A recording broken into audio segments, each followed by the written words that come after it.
Good evening, everyone. I'm based in India, so it's good evening, but we have panelists all the way from Sao Paulo. So good morning and good afternoon to our panelists and audiences from Europe. So it's really my pleasure to welcome all of you to Hand in Hand Switzerland's 10th year celebration. And we thank you for tuning into this very pertinent session on global perspectives and action needed for climate resilience. We really wanted to celebrate this occasion and celebrate this month, which is focused on celebrating our environment with World Environment Month. So that's why we chose this topic. And we hope for a lot of cross-learning from the panelists, and we hope that the audience benefits from the eminent panel that's present here.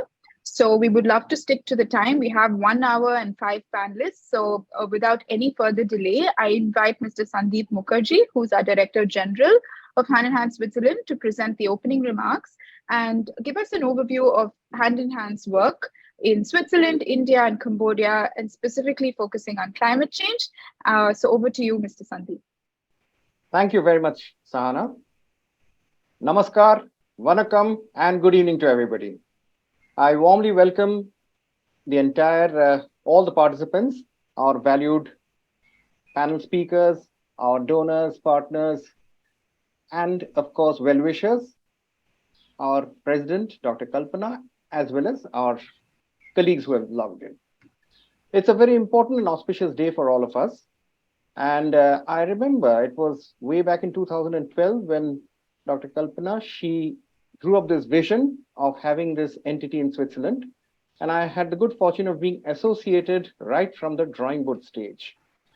And we rapidly conducted our survey, studies, etc., and everything. And on 23rd of June 2013, 10 years to the day, our constitution was signed, which signified the birth of this institution. Hand in Hand Switzerland derives from its parent entity, Hand in Hand India, which is in the field of fighting poverty and creating jobs. And Hand in Hand Switzerland is managed in the same way professionally. It is governed by the constitution, as I mentioned, and it is registered under Article 60 of the Swiss Civil Code. Originally in Altendorf and Canton, Schwyz, it now has a seat in Geneva. It is an entity which has various responsibilities, fundamentally to promote the model of Hand in Hand India, generate goodwill, as well as link up with academic institutions so that there is cross-learning, raise funds, and support activities of Hand in Hand India and its overseas entities in Sri Lanka, Myanmar, Cambodia, and of course in India. As an institution, it is focusing on 3 areas, which we label them as the 3 E's: education, empowerment, and environment. And as we all realize, these are most crucial for the survival of the planet, particularly climate change. And it is in this perspective that we have all congregated here today. The institution is professionally managed, led by the General Assembly with people of great experience, wisdom, and eminence. And day-to-day management is conducted by an executive committee. We have on panel our lawyers, our auditors, accountants, tax exemption. So we are fully structured, fully compliant. We work in various segments, as we mentioned, and in climate change, we have had the good fortune of handling quite a few projects in this field. We've handled projects regarding largely promoting organic farming, tribal people, tribal farmers, and all that. But even though I'm tempted to go on further, I would not like to encroach upon your time and deviate from the theme. We have a busy evening in front of us. So with these few words, I warmly welcome all of you and express my gratitude to all on behalf of Team Hand in Hand Switzerland for making this happen. Thank you so much. Over to you, Sahana. Thank you, Mr. Sandeep, for the welcome and opening remarks. As we all know, coming to the topic, climate change needs absolutely no introduction. We are witnessing it live every day with rise in temperatures, extreme weather events, displacement of populations, both human, animals, and lack of access to resources. The tangible effects of climate change are very evident, and it's important that organizations, individuals, the government, and civil society must work together to bring about sustainable and lasting change. In today's session, we invite our panelists to share their experiences of best practices so we can take away some points that we can implement either in our own lives or in our organizations and make some difference towards climate action. It's my absolute pleasure to welcome the panelists who I'll be introducing now. This is me, I'm the moderator, so we can go to the next slide. Yes. Welcome, Mr. Jasper Richter. He's a lead engagement specialist and Water to Life responsible at Grundfos Holding. And he's been responsible for this initiative. He's leading the global community engagement effort in Grundfos, and he's also a sustainability communicator and facilitator. He's very passionate about the cause. Welcome, Jasper. We look forward to hearing your views and what Grundfos does in the space of water and water resilience. Next, we have Ms. Mihoko Kobayashi, who's joining us from Paris. She is the Director of MC AMIEO at the Chairperson's Office for Nissan Motor Corporation. And aside from her role here, she's a certified life coach and believes in the potential of human beings. And as an advocate of diverse workspaces to drive innovation, Mihoko is doing whatever she can to ensure that she and her colleagues are intensifying their efforts to embody and embrace the power of differences while redefining workplace culture. So welcome, Mihoko, to this session. Next, we have Mr. Alexander Gainet, the group's Sustainability Program Director, OneSat at EssilorLuxottica Foundation. And as the Group Sustainability Program Director, he is responsible to design and deploy the group's sustainability strategy roadmap across the globe.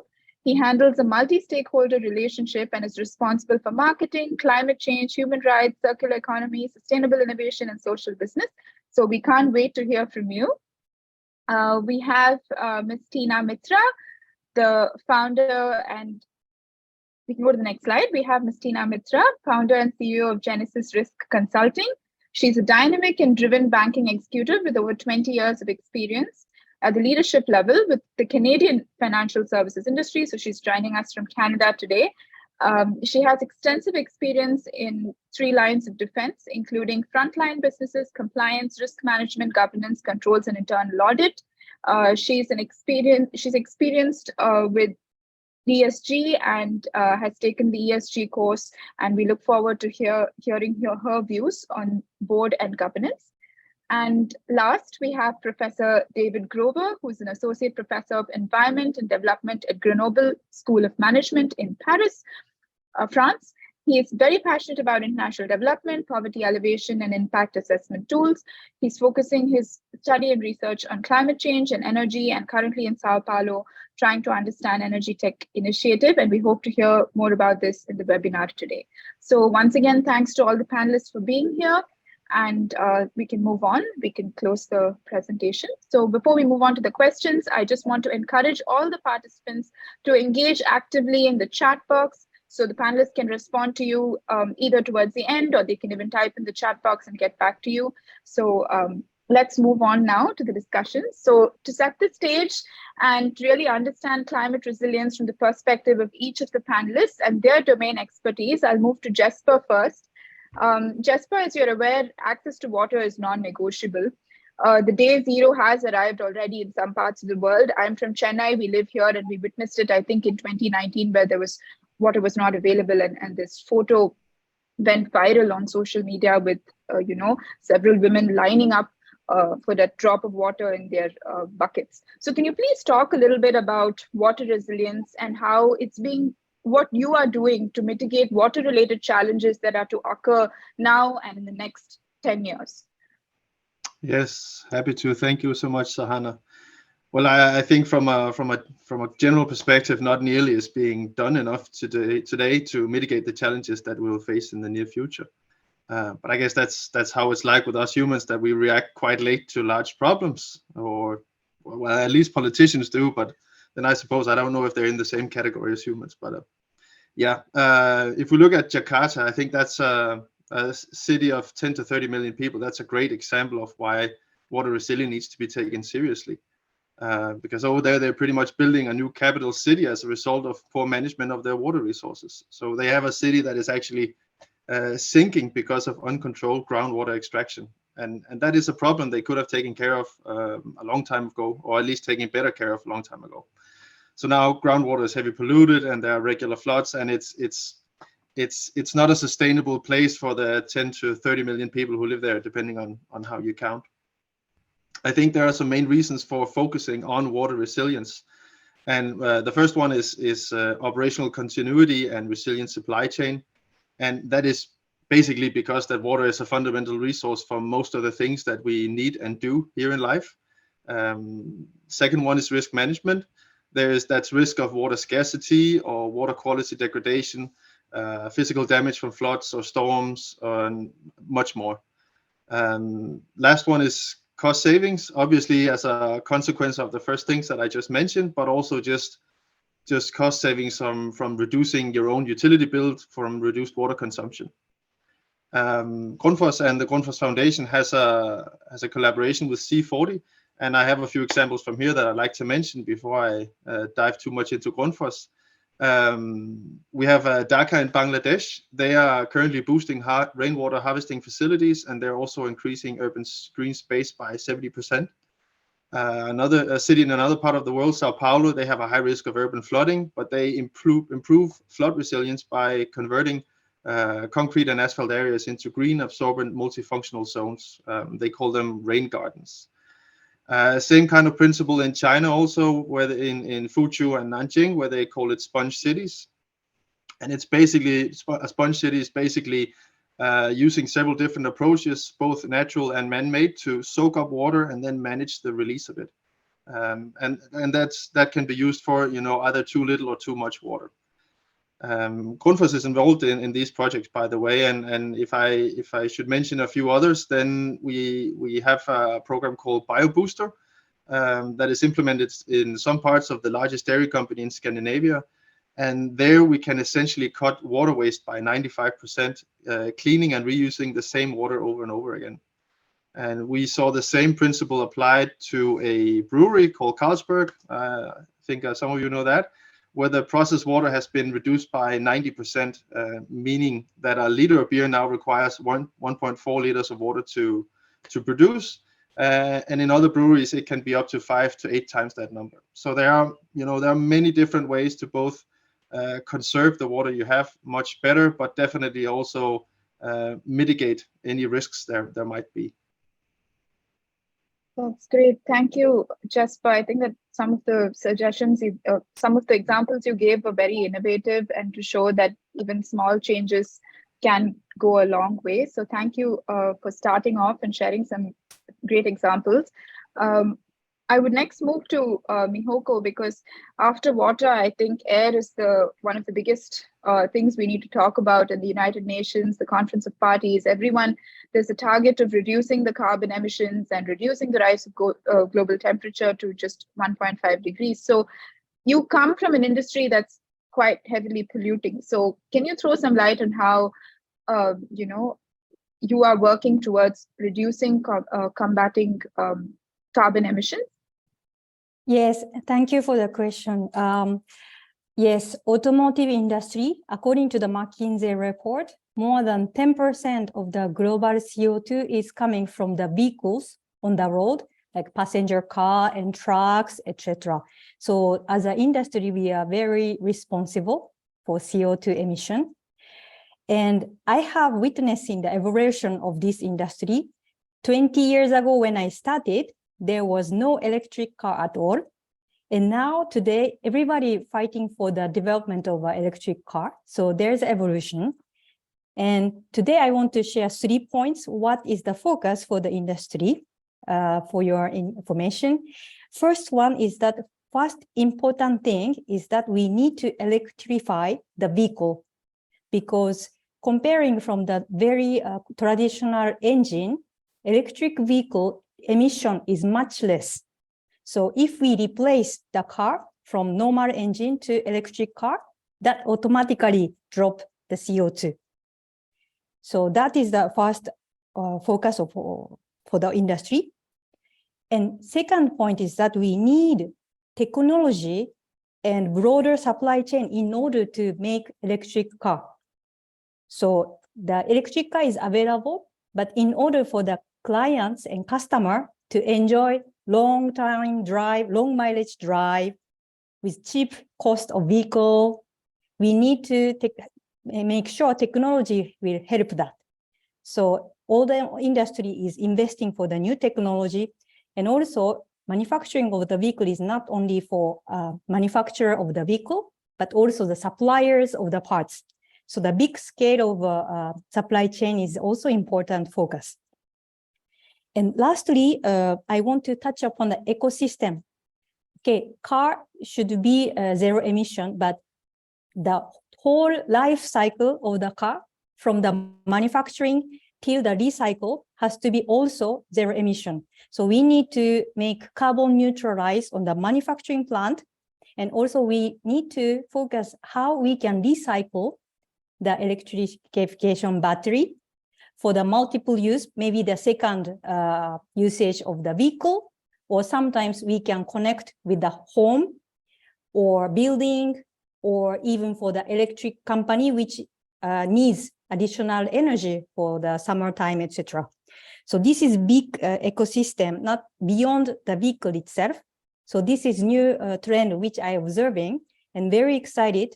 I hope with this big activity, it can contribute a global emission, Sahana. That's from my side. Thank you. That's really interesting, because you went beyond just the solution to the fact that we need to move to electric vehicles to reduce the direct emissions, but also it's important to create the entire supply chain and create an ecosystem that's carbon neutral, right from manufacturing, but also, if I can put it in this way, upcycling of the batteries that you use in this vehicle. So thank you for that. I would like to pick off from this and, continue with the carbon dialogue and ask Alexander, basically coming from working with EssilorLuxottica, spectacles and lens making. It's again very niche, but also quite carbon intense. So can you throw some light on what you are doing, especially with regards to the circularity of carbon and how you are addressing this issue?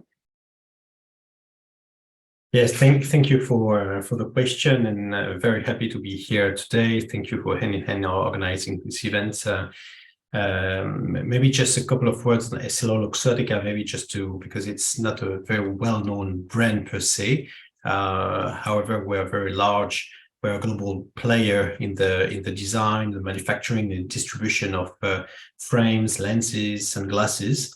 And to give you a couple of numbers, our group is having like around 24 billion turnover. We have around 200,000 employees. We're operating in 150 countries, and some of our key brands are very well known and well recognized, one like Ray-Ban, Oakley, Persol. So and maybe those words with those brands ring more bell.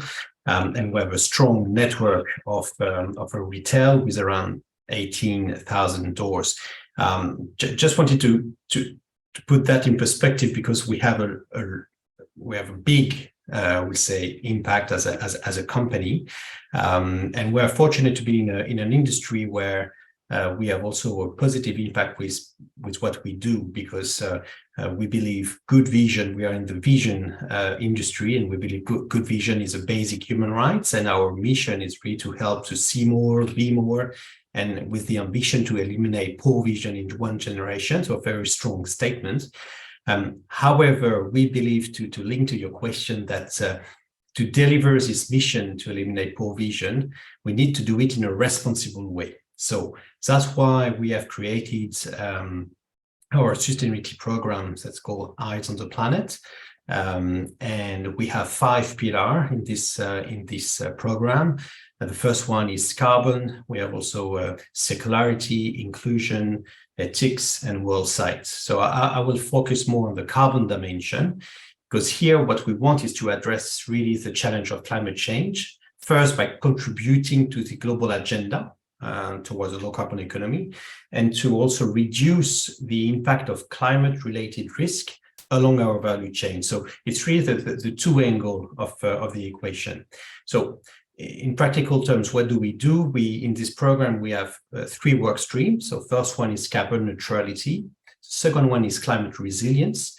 And the third one is natural capital, what we call, and I will explain a little bit more.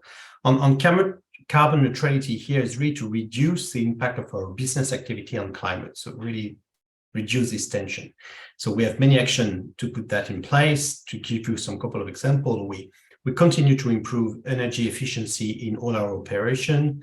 We invest also in renewable energies. So on both dimensions, first on producing by ourselves some renewable energy, so solar panels and so forth, but also in purchasing from some of our suppliers where the markets allow us to do so.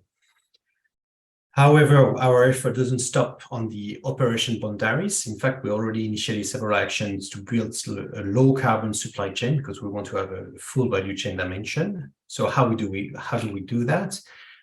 Just to give you some example, we are working on the flow optimization of our logistics. We want to switch from air freight to ground transport. We are collaborating with our suppliers to find some new solution. And we are accelerating on that.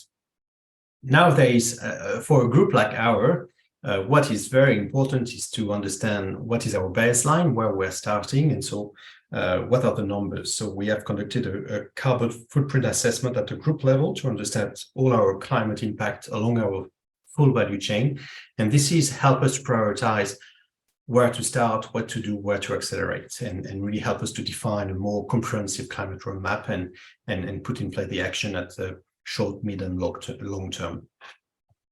So that was for the first work stream. And the second one is around climate resilience. And here we're working on what we have developed, a group climate risks model. And here the idea is to assess the risk exposure towards climate risk. So I can maybe deep dive a little bit later on that. And the third lever is around natural capital. Here we focus on water stewardship to do the link with what Jasper was saying, and the biodiversity impact close to our facilities, because carbon has kind of a 360-degree dimension on water, biodiversity, and so forth. So we're already up and running, and we have some strong ambition to be carbon neutral in our direct operation by 2025. And we have a milestone this year, actually, to be carbon neutral for Europe by 2023. That's great. I think we take away that, you know, you have the baseline and you have your vision set, and you're looking at the entire supply chain and seeing how you can be low carbon in every aspect. So thank you for that, Alexander. We'll get into some of the details you said maybe in the next question, especially on the climate risk exposure. It would be interesting. I move on next to Tina. Tina, we've got like the exposure from the other panelists, you know, with respect to the industries, be it water or vehicle and, you know, larger industries. So I come to you, you have your own company and, you know, you're sitting on the board. Can you tell us like a little bit about the role of ESG, because this is really the buzzword now, and climate resilience for boards and governance. And what exactly does this mean at the board level, and how do we really trickle this down to the employees, to teams, because it shouldn't stop with just discussion in the boardroom? Absolutely. So thank you, Sahana, and congratulations, Hand in Hand Switzerland, on the 10-year anniversary. I didn't realize it was today, so happy birthday. So to give a little bit of a perspective that's not out in the field, so I know my panelists spoke and very innovative and very material and meaningful contributions. So mine is more from behind the scenes, right? Like, what are we doing from a boardroom perspective? And you're right, Sahana, ESG is the buzzword, right? That is what everything's about. ESG being more, and sustainability being more broader, climate being more specific. And how I like to position it when I work with boards on corporate governance initiatives or working with them to strengthen their board effectiveness is try to simplify things, right? What can they do? So I have a bit of a ABCs of the board's oversight when it comes to climate risk management or sustainability as a whole. So first and foremost, A stands for assess, right? As a board, two of the key responsibilities are to oversee an organization's strategy and the risks associated with it. So we've heard from speakers today, different industries, but very much focused on climate and improving the environment. But this applies to all organizations, right, Sahana? Because not everybody is at the front and at the forefront of resolving this, but every organization can contribute and make a difference. So from a board perspective, you are not the doer, but the expectation is you're overseeing what management is doing. So you need to assess that what are the organization's relevant ESG related strategic objectives? Have we thought about it? Do we have any climate related commitments that we have made? How is that included in our strategic objectives? How are we pursuing those? And then on the flip side of it, any strategic objective an organization pursues results in potentially risk for the organization. So how is that being managed? So many a times when I work with boards, and I'm delighted to see that they have a risk appetite statement and they have a metric for a climate risk. And sometimes that metric is TBD because many organizations are still trying to figure it out, and that is okay, right? We have to start somewhere. But then what I encourage boards to do is understand what that metric means. How are we going to measure it? Do you understand what you're seeing throughout the year? So therefore, that's A for assess. B, be informed. So in addition to the reports you may be seeing from management, which you definitely can rely on, do you know what's happening within the environment? What's happening with the competitors? What are some of the emerging risks? So from a board competency perspective, and Sahana, you mentioned I did an ESG designation program. So I did because I work with boards. So I also have to upskill myself, right? So what are the expectations of board members globally? What are tools and frameworks available for boards to oversee climate risk? So are we ensuring that the board, when we're onboarding new board members or for existing board members, how are we upskilling the competency of the board?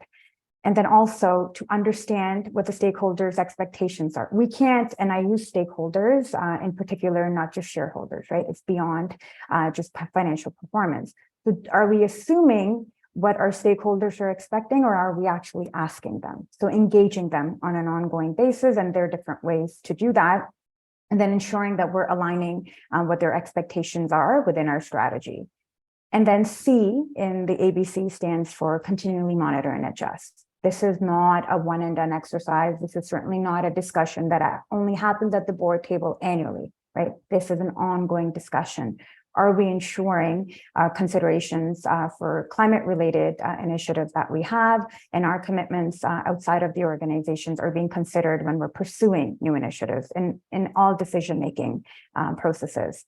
How are we ensuring that the organization is set up for success? So does management have the appropriate and adequate resources to pursue our ESG strategy, for example? And then what kind of reporting are we putting out there?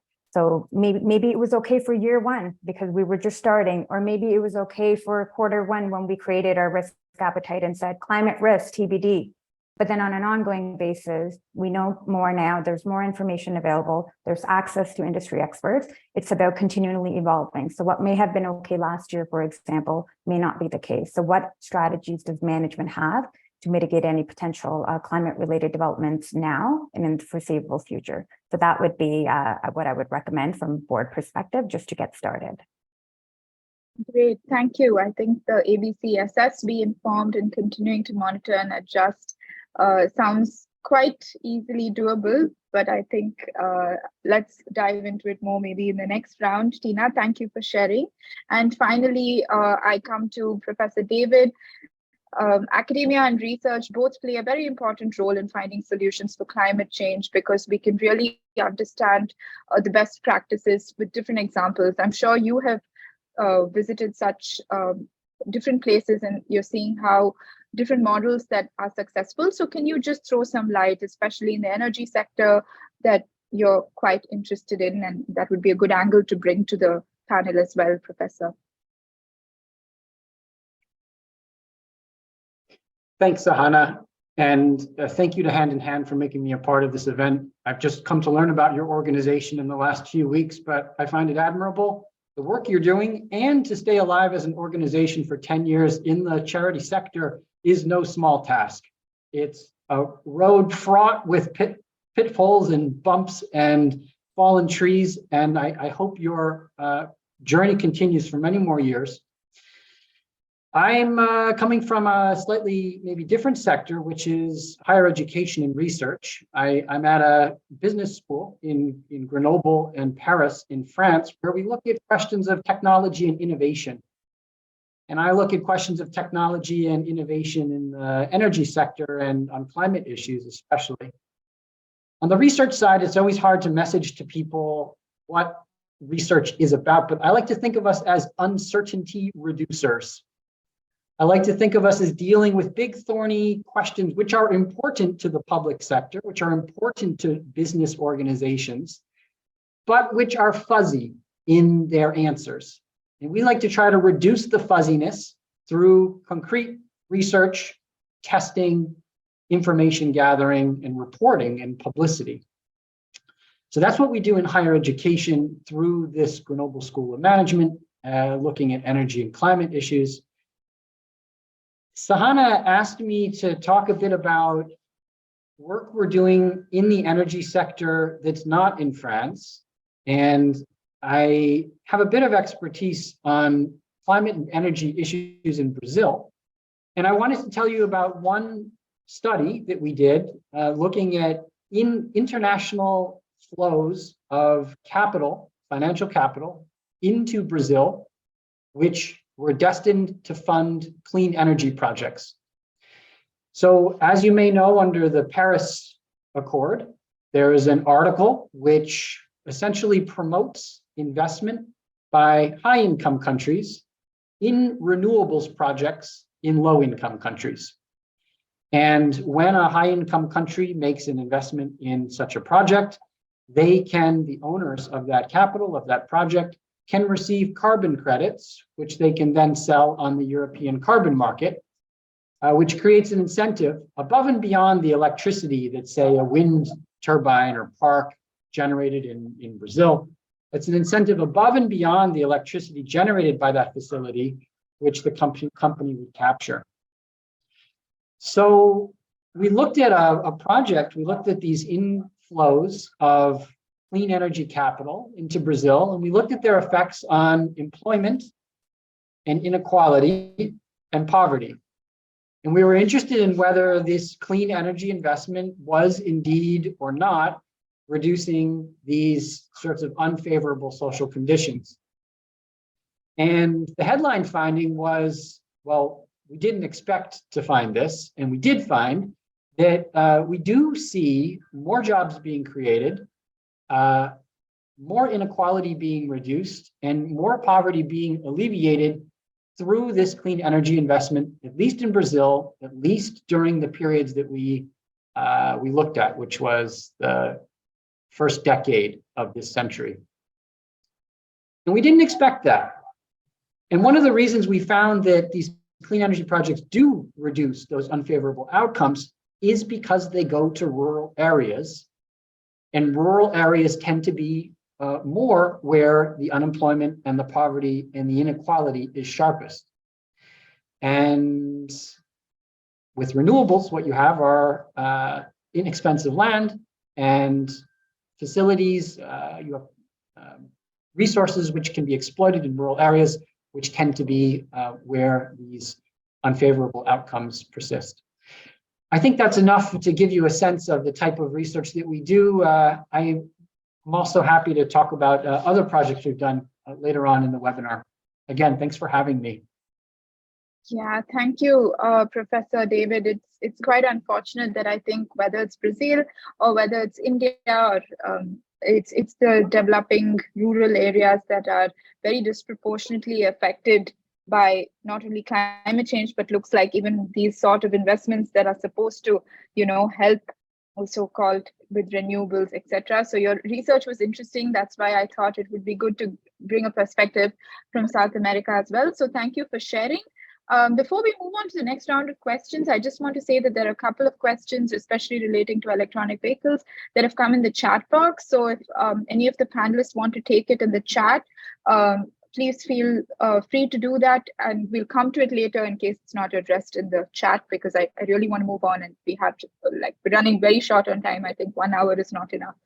So next, I think I'm going to circle back to Tina, and Tina spoke very nicely about the ABC and the board, but can you just highlight a little bit more, dive deep into some global best practices and how whatever you discuss in the boardroom really trickles down to the employees? Because I think that's something you couldn't get to in the first part of the question, Tina, and we would really like to know, because there are some people in the audience who sit on boards, but there are also like several employees of large organizations who are very passionate about doing something related to ESG and climate change. We're all learning. It's such a new topic. So can you help us in that? Yes, absolutely. Thank you for circling back, Sahana, but I agree, right? We could be talking about this for hours, and hour is certainly not sufficient. So then establishing what we did from a boardroom perspective and what the board's responsibilities are, now how do you make it tangible for the employees, right? This can't be something that only boards and senior management discuss. It has to be, to your point, Sahana, trickle down into the organization. So organizations where I've seen this done well, it's using a bit of 4 C's approach. Yes, I like models. Something tangible you can remember hopefully after the session. So it's the 4 C's. The first one being commit, right? For the board to create a climate commitment and make it known in the organization. Set goals, set policies, and regularly monitor the progress, right, against climate initiatives. Set your commitment. Second, communicate. Let the employees know what that's about, right? And how they play a role within the organization's climate commitment. And just like I said earlier about stakeholder engagement, focused engagement with the employees, right? For the boards to have a finger on the pulse, this could be through town halls, it could be through employee engagement programs, or even simpler things that I've seen at organizations through the intranet messaging or newsletters that come out. This is the board's commitment. This is what has happened over the last quarter. This is how we're trending as an organization, progressing towards our climate-related priorities. So commitment, communicate it, cultivate a culture of climate awareness. But just like I mentioned previously, our responsibility as a board to make sure we're climate literate, our responsibility is to also make sure our employees are aware of what they need to know from a climate perspective. There's a lot out there, and it can be confusing, especially for organizations and employees that are not right in the front and center. It's not a climate or an environment related organization. Financial services, for example. How does a teller at a bank branch know the role they play from our ESG or climate related priorities? And then last, once you've told people about what our commitments are, you've communicated with them, and you've tried to also create a culture of climate awareness and ownership, compensation. So this is something, it's done well some places, but not always, because there you may see incentives and targets for upper management, but it doesn't trickle down to employees. So my recommendation is set not just long-term incentive programs, but also short-term. Because it's easy for executives to say, yes, we have set these targets for climate, for net zero by 2050. I'm not going to be here in 2050, so I don't need to worry about how we're actually going to get there. So what does that mean between now and 2030, between then and 2050, right? So holding people accountable in the short as well as the long term, because at the end of the day, we know that what gets measured gets managed. And this aligns, and Sandeep, you mentioned this earlier, with hand in hand Switzerland's 3E approach, right? We're educating the employees. We're empowering them so then they can take initiative and own their climate priorities towards our commitments, and then make a difference from an environment perspective. Thank you, Tina. That was very interesting. And I think you made it easy for us to remember also with the 4 C's. And especially, I think thinking about it in the short term versus the long term is a key takeaway. So thank you for sharing that. I'm going to now move over to Jesper again. And I think in your first response, Jesper, you already spoke about Jakarta, about China, and a couple of interesting case studies on how, water resilience has been incorporated. But can you, I would like to ask you this time to share some more examples, but just looking at the chat box and the interest, a lot of participants are from India, and we're a very agrarian economy, and farmers form our heart and soul. So, and it's a very water dependent industry. So can you throw some light on your CSR initiatives in India, your strategy, and a little bit on that, some examples from India? That would be great to hear. Yes, happy to do so. Before I do that, I'd just like to quickly echo what Tina was saying before about the what gets measured gets managed, and also committing to a cause. In Grundfos, we have our top management committing to our own CSR index, which is actually also being reworked at the moment, because we have learned since the first iteration that it's not good enough the way that it was built initially. So that's a clear message from me, on also keep educating yourself on what you need to measure, because what we thought was sustainability today, ESGs as an example, because there are many caveats with that as well. It's not necessarily the image tomorrow. Going to India, what comes to mind, of course, is the Water to Life program I manage, where the employees fundraise for clean water systems throughout the world. And we have had a collaboration with Hand in Hand India for the past 3 years, where we've set up multiple water sites, allowing thousands of people to get access to clean water in the rural parts of India, outside Chennai, up in Ahmedabad, and in Bangalore as well. I don't know if I'm pronouncing it the local way, but I think it's fairly accurate. So that's one way we're doing it, and another way could be through some grants that are available from the foundation that owns us, where our colleagues can ask for donations for foundations that or organizations, that work within water, climate, or people. So that's a way for us that we allow enable our colleagues to really engage with local organizations that wants to do good. So we have about 3 million euros a year that we can hand out to these causes. So there's an enormous opportunity for impact for instance, some of our colleagues in India, and we have actually done several of those projects as well. And I would just like to say, echoing, talking a bit about offsetting and why you should invest in rural areas and so on. I don't believe in offsetting. I think it's definitely the wrong way to go. I think you should have order in your own house first. Do everything you can to ensure that your own house is as net zero as it possibly can be. There's plenty of opportunity to invest in the rural part of the world. That's what Grundfos is doing. So we're trying to build markets. What we see is that for each dollar you invest in water infrastructure to the community, not to Grundfos, but to the community, it's returned 5 to 20 times. So that means that we're helping build a community that can become future customers. So it's actually in our own interest to build up these communities as well. And to me, that's a much better approach than buying carbon credits. I mean, it's better than nothing, of course, but what you're essentially doing is you're giving yourself permission to pollute in another part of the world, right? And I don't think that's okay. Absolutely, I think it's again very unfair. So thank you for sharing, Jesper. That was interesting. I'm gonna move on to Alexander to talk a little bit more about the sustainability program, maybe with some examples, but kind of keep it short, especially if you can talk about your climate risk exposure and how you're addressing that, because we have just 15 minutes and I want to take some questions. So just a minute or two, please, Alexander. Yeah, no worries. Thank you for the question. I will keep the focus on climate change. I can just highlight one initiative on climate resilience and adaptation.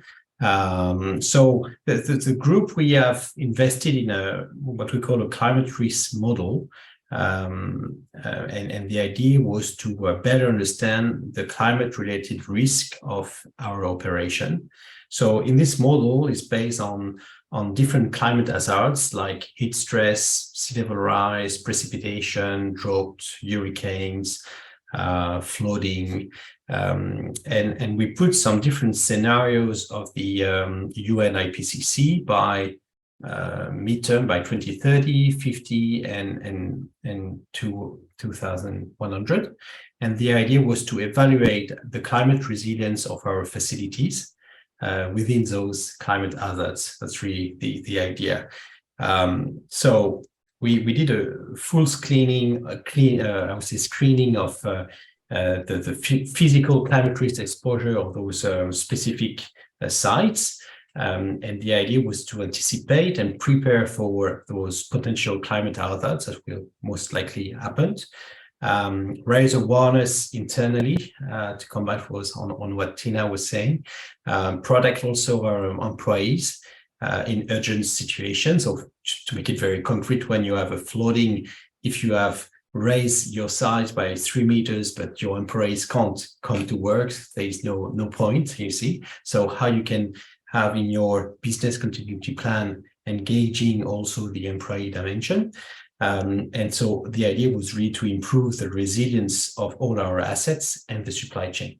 And now this model, we are using it to support the management decision when we evaluate a new investment or a new building. So thanks to this analysis and all those data, we really update and monitor even at the board level our business continuity plan, disaster recovery plan, and all the climate risk investigation that we need to do in our different facilities. So just to give a very concrete example on how we are managing the climate resilience and adaptation planning to that. Thank you, Alexander. David, I think the next question was to you to talk a little bit more about, I think, your research model in Jamaica. But I would like to add a question to your question on, I think Jesper touched on it just a little bit, but to add to you and also parallelly address an audience question where, one of them Chella has written that make my money matters, and how banks are investing more in the fossil fuel industry. And on the other hand, they're talking about climate change resilience. It's ironic. So I think a little bit about the paradox, because you do that sort of research in terms of investments from high income to low income countries as well. So if you could address that question and also, talk a little bit more about your research in Jamaica, that would be great briefly. Thanks, Sahana. Banks are very conservative, long-viewed institutions, which will be maybe in some respects, slowest to change in this energy transition and adaptation process that we are passing through now. I don't think that we should villainize banks for being slow. I think cautiousness can be an asset. I also think that we need to keep in perspective the importance of wise capital flows into the right types of investments for this transition to proceed systematically, to be a success, to not fall down on itself for lack of support, for lack of rigor, for lack of foresight. So I do sympathize with this view that there are contradictions in some banks' portfolios between their current investments in the fossil fuel industry and their ostensible championing of a clean agenda. I can say much more about this, but I empathize with that perceived conflict, and my inclination is to try to treat banks and financial institutions as allies in this process and not villains, to bring them on board, find ways to work with them.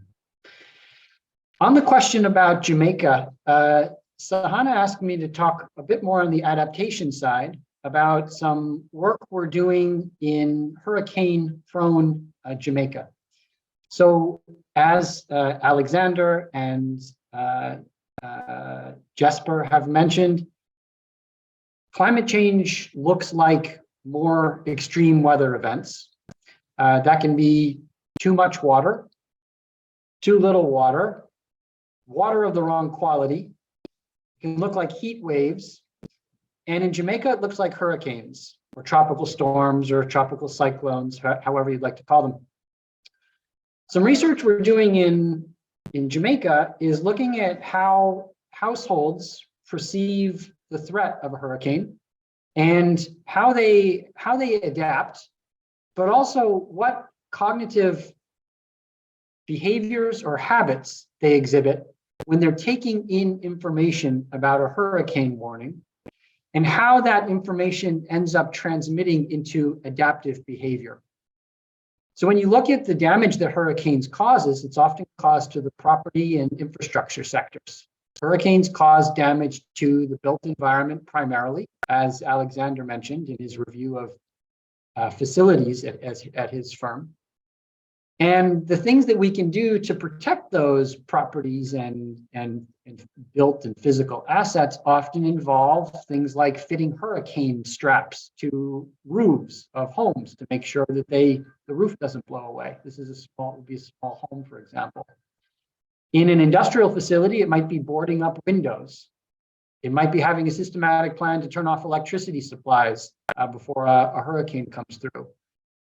It might be implementing early warning systems so that more time is available to make these adaptation changes. But to answer your question, Sahana, what we're doing is looking at the cognitive processes that household heads exhibit when they engage with this hurricane warning information. And some of the cognitive processes that we're looking at, these are decision-making behaviors, relate to how strongly people discount future risk back to the present moment, whether we're influenced by the behavior of our peers. So a peer business or a peer organization, if they make adaptive changes, are we more likely to or less likely to? And other questions about these sort of cognitive tendencies that decision makers exhibit when they engage in this adaptive behavior. So I think that's probably enough on Jamaica. It's a project that's supported by the Inter-American Development Bank, which is evidence that not all banks are contradictory in their work. Yes, that's true. Thank you for answering both the questions. And I think the last question in this round is to Mihoko. We're very short on time, but the question to her initially was in the role of partnerships to combat climate change, maybe talk a little bit about hand in hand, but I think there's a lot of interest in the chat box on electric vehicles, Mihoko. I don't know if you had a chance to go through the questions there, but maybe aside, like along with the partnerships, if you want to highlight just one or two things coming, addressing maybe over a period of time, the impact of the batteries used in electric vehicles in the landfills. Any thoughts on this? And Vera's question on, motorcycles are also very polluting, especially in developing countries, like she mentioned Colombia, but as in countries like India. So what changes are foreseen in that space also? If you could address this very quickly, Mihoko, then I'll open it out to further questions. Thank you. Yes. Thank you, Sahana. A lot of questions about that. So I want to highlight maybe the three triangle on this topic. First, CO2 emission as a top, which is no doubt. But second axis is that accessibility, because many of our audience joining from India, and I lived in India, so I understand what two-wheelers or small car means to the customer. It's a lifeline. So they use two-wheeler to pick up the kids, go to the office, doing the grocery, and they are not affordable enough, to have more than two cars. If two-wheeler stopped out of charge, they can switch to another car. No. Two-wheelers is a lifeline. So we need to make sure the accessibility to the charging station or charging equipment. Otherwise, providing the EV is easy, but making customers satisfied with the ecosystem is a challenge. And third axis is, I echo what Tina mentioned. We need financial logic to customer to buy electric car or electric two-wheelers. It should be affordable in terms of pricing or total cost of owning the car or two-wheeler. but also for the company who has the multiple stakeholder, including the investors. So if making electric car and selling electric car will not make a profit, it is not sustainable for the corporate. So financially making sense for both customer and enterprise is a must for in this topic. So those triangle, CO2 emission for climate challenge and customer comfort for the accessibility of the EV usage and financial. That's the key item from my point of view. Hope I could answer part of the questions. Thank you, Miyuko, for handling so many questions in a very crisp way. I think there are many specific questions, so maybe on EV, I can send it to you later by email, and if you can address it, I can send it back to the participants so they're satiated with your response.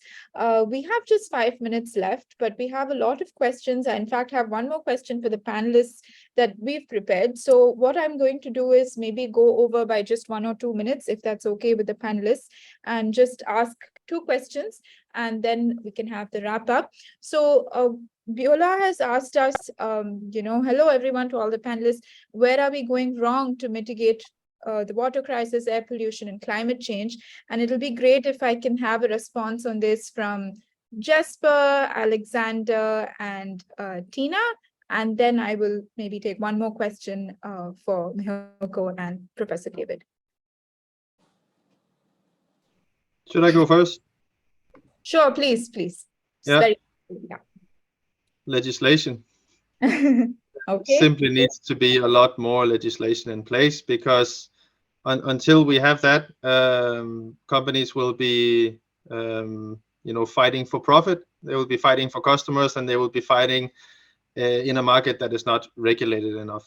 And despite best intentions, we will overuse water, we will consume more power, and so on. So I mean, we see steps in the right direction, but if we want to see something fast, it needs legislation. I think a perfect example of that was 3 years ago with COVID. We could all see how the world changed and how the politicians adapted to it so quickly because they needed to. But it's like everyone agrees that the climate changes are here and they're man-made, but can we postpone doing something really about them? The Danish government has been seen to be the most ambitious one, claiming that we will reduce by 70% the CO2 emissions by 70% by 2030. But the calculations are off and the definitions are not clear and they're not really going the distance, right? So they're not committing to what they've actually set out to do. So better legislation and vote for the right people. Thank you. Alexander? Yeah, I just because we are short of time, but definitely I definitely support Jesper answer. Legislation is key for the speed of execution of the different solutions that already exist, because it's not a question of solution, it's a question of speed of adaptation and change. And so we are at a stage where we need to accelerate fast. So legislation is a trigger point, and accountability, I would say, afterwards. Thank you. Maybe I will extend this to all the panelists. So Tina, what about you?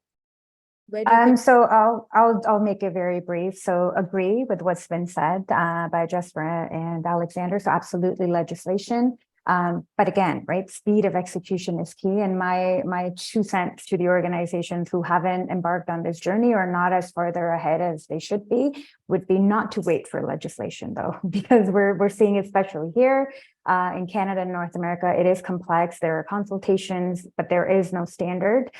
So for organizations to move forward, you have to start somewhere and make it your competitive advantage, right? Show to your stakeholders that you are setting that gold standard in the absence of legislation. But if we can get legislation and we can get it quickly, that would be ideal. Thanks, Tina. Professor David? I'd say don't forget about the poorest. Yeah. I would say don't forget about the poorest, not just for the justice and equity issues that I know are a concern to hand in hand. But don't forget about the poorest, because the poorest are also voters. And you need voters who support legislation in order for legislation to pass and to persist and to not be torn down.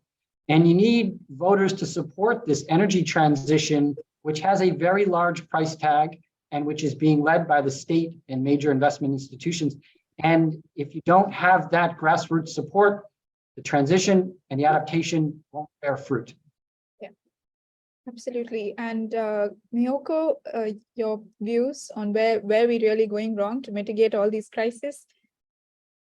I would say that the importance of the partnership, I want to highlight. A lot of people say legislation that is included in government support, and then collaboration with a different industry is much more needed than past. And whole sustainable value chain, we should not forget anyone out of the sustainability. That's what I would like to emphasize. Thank you. We're dot on time. I think there's one interesting question, and I'm going to leave it to any one of the panelists to take this. And it's basically how, in the developing countries, there's an urgent need to reduce, reuse, and recycle, but it's very often the developing countries try to ape Western models of consumption. So how can we motivate them to not blindly copy that, not follow that, keeping the impact of the environment in mind? So if anybody, maybe Sir David or anyone's willing to take this question very quickly, or Jesper, because you're both working very actively in developing countries, so, and live in Western societies. So you could. I don't think you can motivate anyone to not try and reach a certain amount of income and, a place in life where you can enjoy the fruits of your labor and so on. So I think the whole frame around must be changed. Of course, I mean, if they can afford to travel by plane once they reach middle income, they will do, because that's what everybody else has been doing, and why should they deprive themselves of that? So I think it's back to legislation and getting all companies to begin to produce something that is more sustainable. I'm not going to say sustainable, but more sustainable. Thank you. I think that's right. If I could just add one more dimension to Jesper's comment, I would say leapfrogging, technological leapfrogging. It's this concept, this idea that China doesn't necessarily need to build a new coal-fired